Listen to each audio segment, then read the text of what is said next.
I'd like to introduce Maria from Canada, who takes LDN for multiple sclerosis. Thank you for joining me, Maria. Oh, hello. Thank you. Thank you for having me.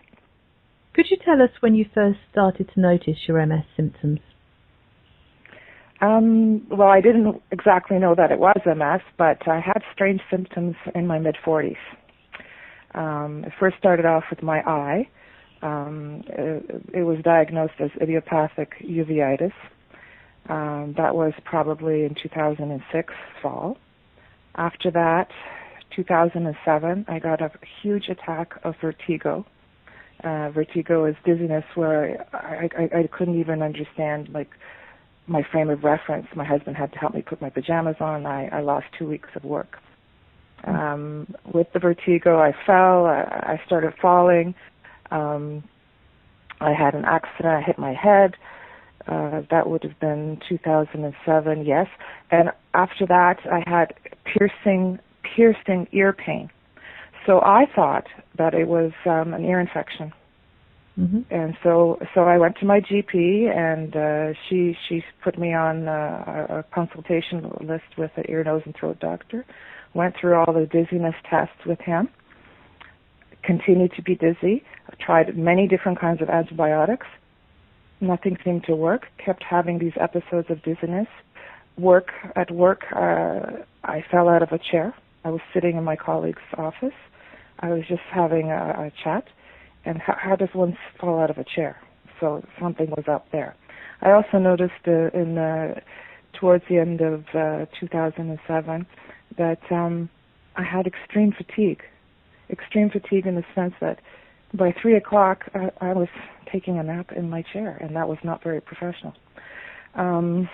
So at one point in November, I just went to my director and I said, listen, there's something going on with me. I'm sure you've noticed. And he says, go see your GP. So I saw her. She says, I'm pulling you out of work until we get to the bottom of this. So 8 months later, I finally get to see the ear, nose, and throat doctor. I also saw an allergist for sinusitis, all sorts of strange things, probably to do with the immune system, but not quite. But it was basically the piercing pain, the headaches, the dizziness that was bothering me. And I was an A-type personality. I wanted to get back to work. I had a professional job, high stress, and I had things to do. So when the tests all came back negative that it had nothing to do with my ears, I basically had to force my ENT doctor to say, to get my MRI. Here in Canada, you have to kind of qualify to get an MRI, and I said, I'm not leaving here until you give me a requisition for an MRI. Mm-hmm. So then there were several months of waiting for that, because there's a waiting list here in Canada for MRIs. Got my MRI, and being tall, I always thought maybe it was something to do with trauma that I had. I had a few accidents where people bumped into me from behind, so I thought maybe it was whiplash induced. So I was expecting some kind of trauma to the brain. But when my GP called me in, and I distinctly remember it was the Friday before Mother's Day of 2008, and she goes, Maria, I believe it's MS. Mm.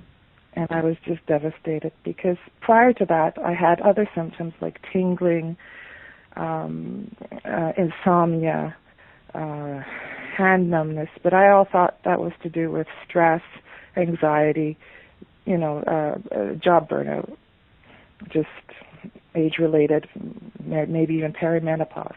Mm-hmm. But when that came back, I said, oh my, I was very, very scared.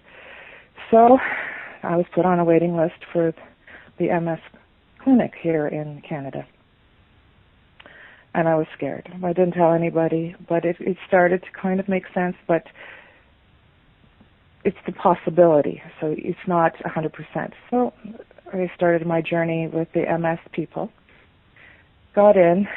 They did all the tests, the spinal tap, what I call the monkey test, which is they put the electrodes on your brain to see how your brain is functioning. And here comes my MS. what else did they do? They took a lot of blood to discount, I guess, all other possibilities, whether it was sarcoidosis, all these other type of MS-like diseases, whether it was Lyme, sarcoidosis, all these other types. So I did that and waited, and that was really hard. After that, I got a phone call saying that you might have Lyme. I said, what? I scored positive on a test. So I said, okay.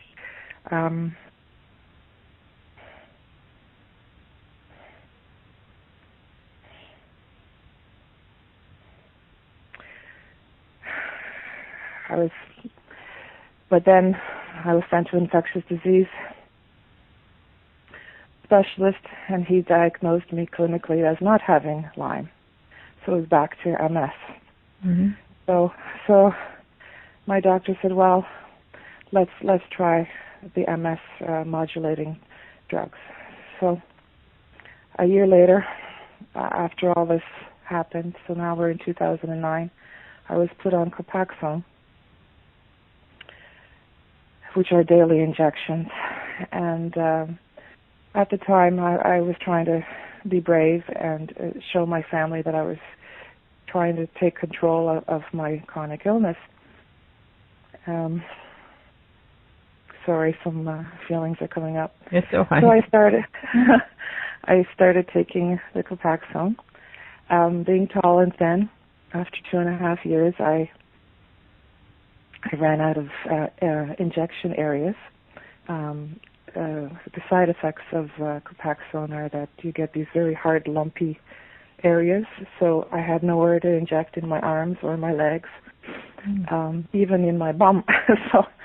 So I went back to the neuro, and she suggested Avonex.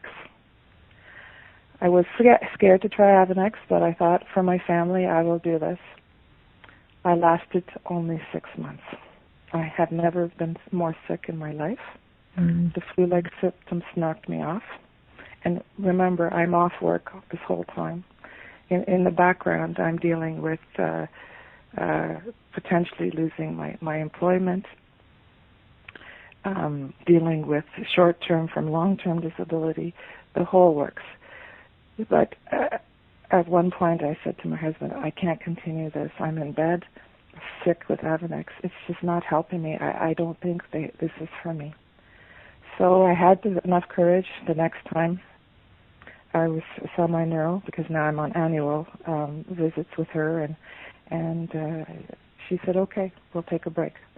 So I went off of that, and I asked her about LDN, because I've been researching in the background what else can help me self-heal, because the big drugs there that I just tried were not working for me. I had horrible leg cramps at night. I was stumbling. I was using a cane. What else can I tell you? I'm all over the place with my MS, sorry. Part of MS also is going through 2 neurocognitive assessments. My job, my employment was very cerebral, and I also noticed as part of it my MS that I was forgetting things. My thoughts are jumbled, as you can see by this interview. Mathematics, I used a lot of statistics. There were errors, and I had to have perfect results all the time. So those 2 neurocognitive assessments came back that, yes, there is cognitive impairment. So that's another MS thing. So I was devastated. I said, so I needed to find something. And the neuro said, well, at this point, there is not enough research, blah, blah, blah, so no, I will not give you a prescription. So I was devastated. So I took a year off, and I bumbled through that. In the meantime, I've been reading about LDN, and it just happened that, sometimes fate puts people into your life. A close family friend of my mother's said she was on LDN, and it was helping her sleep. I said, wow, if I could sleep, because LDN, I thought the MS was also causing a lot of insomnia. They put me on all different medications to help me sleep. I would love just to try that just for sleep.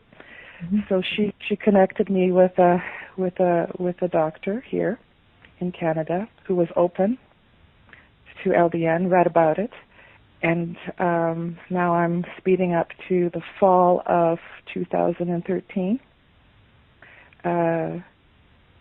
So that's right. So 2.5 years of Copaxone, half a year of Avonex, a break, and now I've been on LDN since last fall.